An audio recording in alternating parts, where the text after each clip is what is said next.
রাষ্ট্রপতি কে হচ্ছেন। এখন পর্যন্ত বিভিন্ন সূত্রে যেগুলো জানা যাচ্ছে, 4 জনের নাম। একটা হচ্ছে বর্তমান প্রধান উপদেষ্টা ডক্টর মোহাম্মদ ইউনূস, ডক্টর খন্দকার মোশাররফ, মির্জা ফখরুল ইসলাম আলমগীর এবং ডক্টর মঈন খান।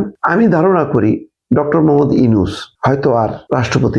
তবে কি ডক্টর ইউনূসই হচ্ছেন প্রেসিডেন্ট? বিস্ময়কর চমক থাকছে তারেক রহমানের মন্ত্রিসভায়। অনেকে এই প্রশ্নটি অনেক আগে থেকেই করছিলেন যে ডক্টর মোহাম্মদ ইউনূস কি আসলে নির্বাচিত সরকারের প্রেসিডেন্ট হবেন? এছাড়া আগামী রাষ্ট্রপতি হওয়ার দৌড়ে দেখা যেতে পারে বিএনপির মহাসচিব মির্জা ফখরুল ইসলাম আলমগীরকে। এছাড়া সংসদ স্পিকার হতে পারেন ডক্টর আব্দুল মঈন খান।